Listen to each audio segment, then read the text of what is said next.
Hey guys, welcome back. Today we are going to try and clear up a little bit of the confusion around painting or mudding directly over the brown paper. And I will admit that I have added to this confusion with videos and thumbnails like this. So very clear, don't paint over this, but there are some exceptions to the rule, and we're going to do a test patch of unprimed, unpainted brown paper and primed, and we'll see what happens. So in this little cubby, I've got this wall and this wall, which are very visible, but this wall right here, nobody will ever look at. So on that one, that's going to be the test one. But no matter what you do, the first thing you have to do is prep it really well. So let's get into that. The number one mistake that people make is they don't get all the loose paper off. So something like this, even this, if you prime it, might still blister. So you really have to try and get anything, any potential pieces. So you want a sharp knife and a putty knife. And I'm scoring very gently to not damage it very much, just to give it somewhere to break. But you want to get everything loose out. And it can be a real pain, especially on a spot like this where I don't have a good angle to scrape it.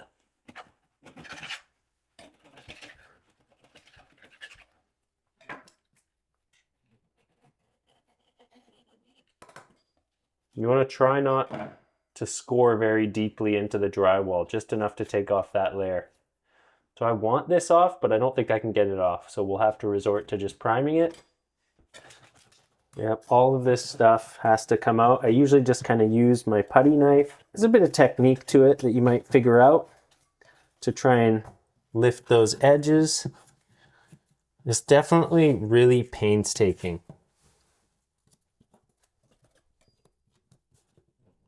So a piece like that, that's the kind of thing that'll blister even after you prime it. It's not very fun. Repairing torn paper is not fun at all. It's sometimes easier to replace the board, honestly. And we got that stuff. The black stuff is from glass that was installed on the wall.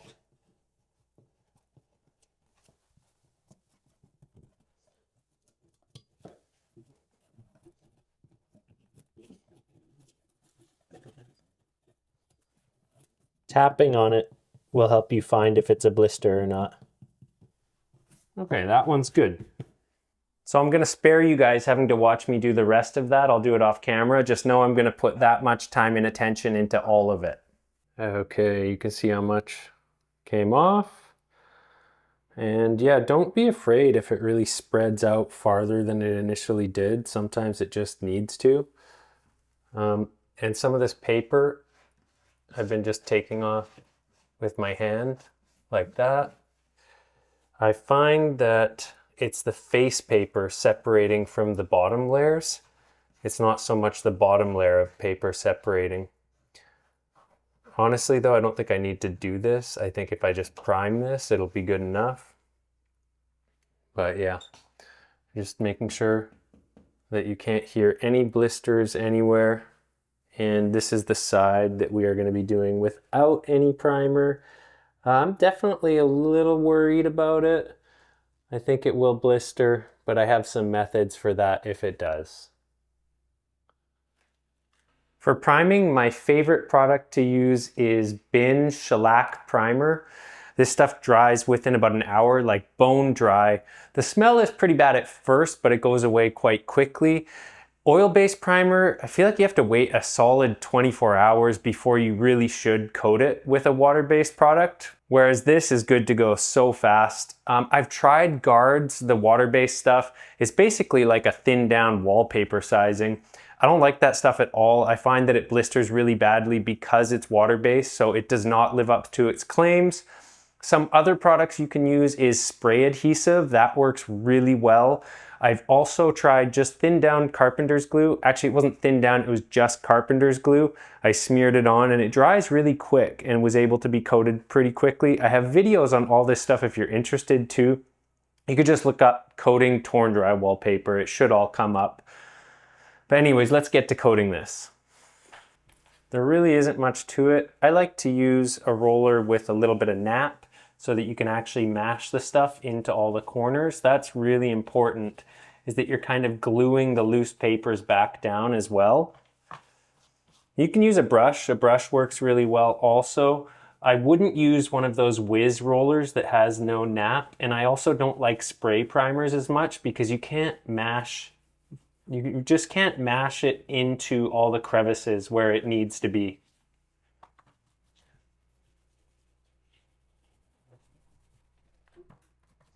Go generously. Make sure you get a real coat on there and that it just sops into everything and actually saturates it.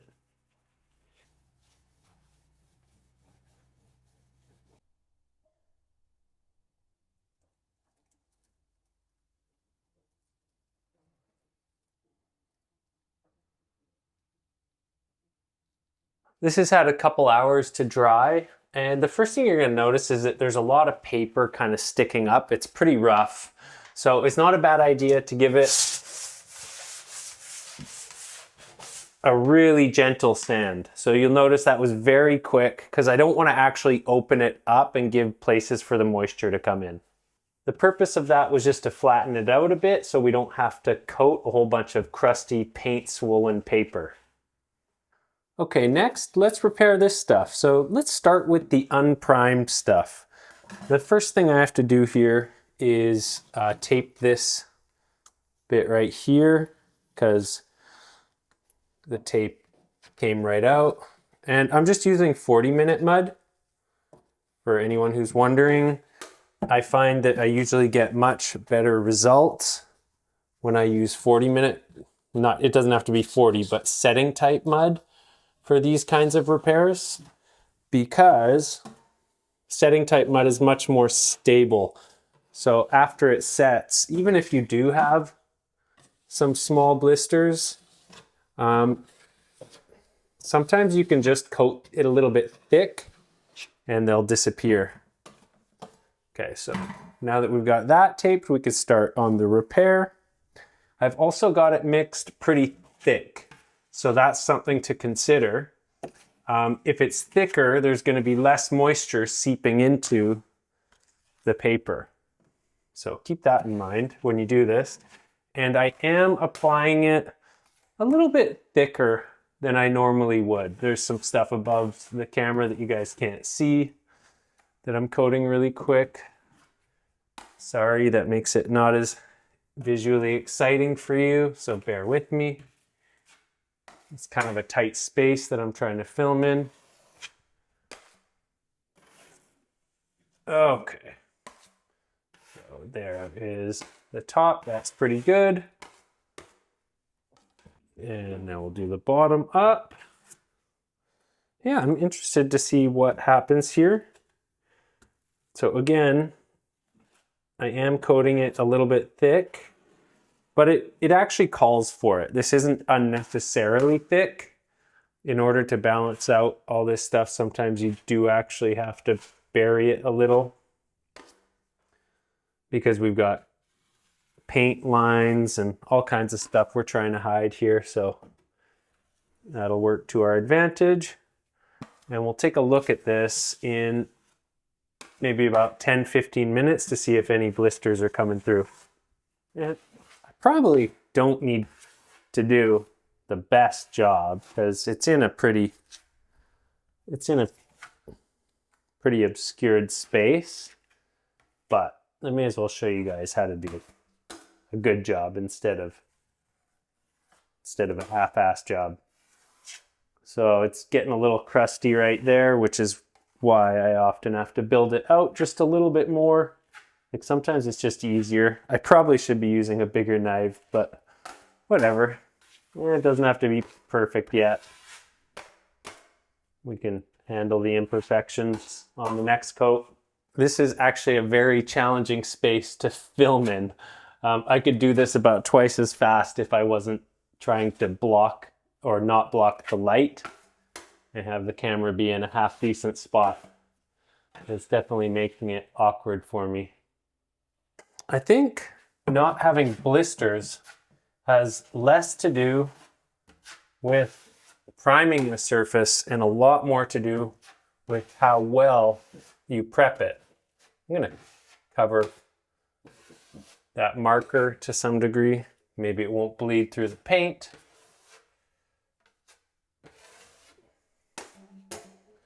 If you guys want to know what I do on my jobs, I'd say 75% of the time I prime it, and about 25% of the time I don't prime it and I just skim it kind of heavy. I just build it out a bit. Like what I'm doing right there for that. There's a lump of the black sort of tar tape that they use to stick mirrors on. Okay, that's good enough for a first coat. All right, let's get a look at this unprimed side. So right there, those are blisters for sure. But I bet you'll be able to bury them with mud. And right there, those are some small blisters. Same with right there. But overall, it's not that bad. There's a lot of little ones, but I spent so much time making sure there was no big loose bits of paper that it's really not that bad. And if I do one more nice thick coat of Quickset over top of that, and by thick, I just mean like 1/8 of an inch, which actually isn't as crazy as it might sound. Now let's check out the rest of it. That's all looking totally fine. Nope, I don't think that's anything. No problem. And this side, nothing. So it really goes to show that if you have the time and the primer, it really helps. It's worth it. Okay, this stuff is set up, but I can still hear the spots where the blisters are. So let's see if we can get it coated enough to bury those.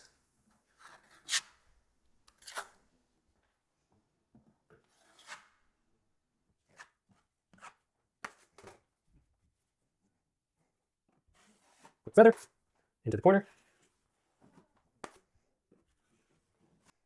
That's looking pretty good. It's also starting to look a lot flatter.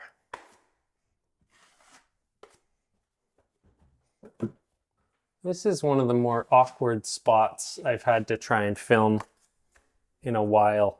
Can't even get this whole thing in one frame. Honestly, that ought to do it. Right there.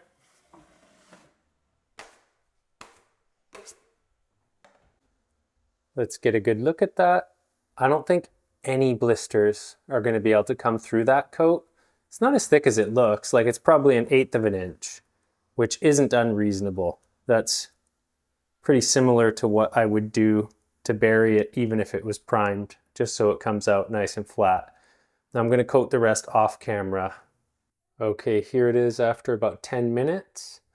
And as you can see, because the layer underneath was already set up, any blisters that were under that layer really can't come through. And so once this one sets up, it'll be even better. Here's this side, looking extra smooth. So this was a second coat of 40 minute.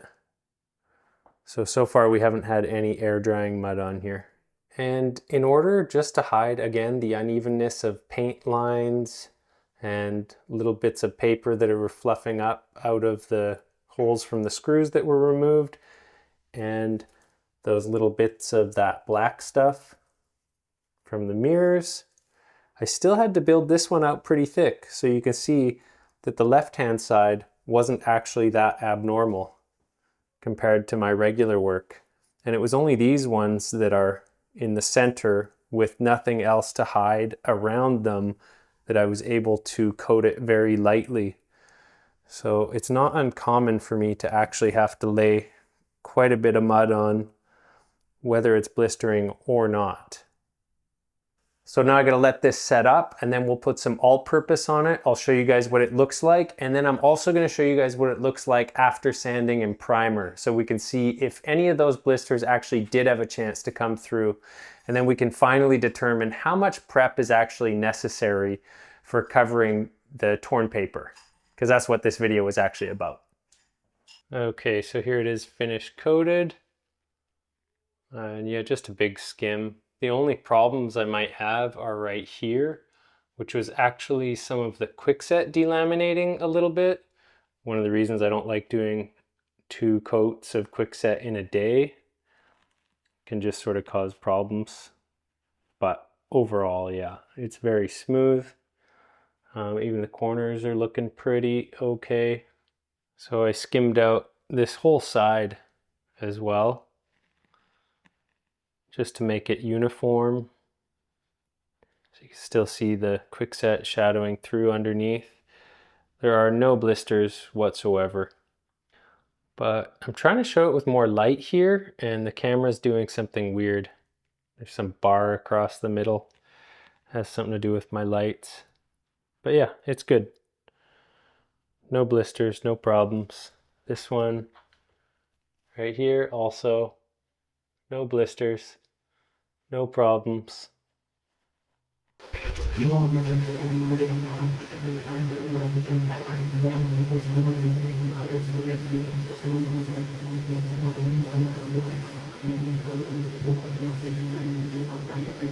Okay, you guys, we are back at it, and I'm gonna prime it with bin because I need to get painting all of this within a couple hours, and this is gonna dry really fast.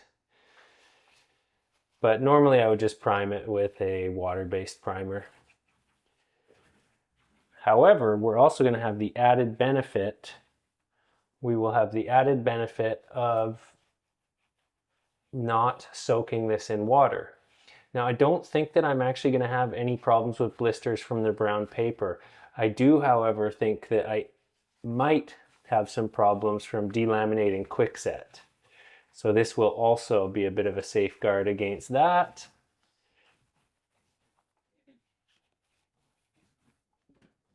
I want to get a respirator on and prime it all out. So I'll show you guys what it looks like after. We'll see what it did. In fact, I'll actually show you guys after the first coat of water-based paint, because then we'll really start to know what it's going to look like. Okay, first coat of water-based paint going on here.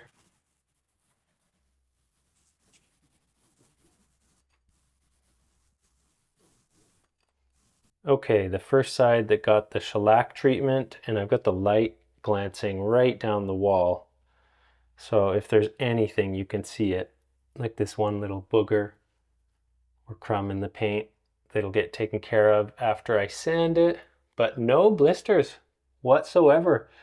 That turned out so much better than I expected after that quickset started dragging and pulling on me. Nothing. It's perfect. So here is the no shellac side, so just the bare drywall paper. And if you guys can't tell, there's nothing there. Like, it's perfect. I mean, short of a bit of sloppy painting by me, but no blisters. So it all depends on how good your prep is first, making sure that you get every single little possible bit that's going to blister out of there. And the other side is really hard to show because I can't get the light in right next to it. It's all the way back here, but there's nothing, as could have been expected, because the shellac performed just fine. But again, it has more to do with the prep.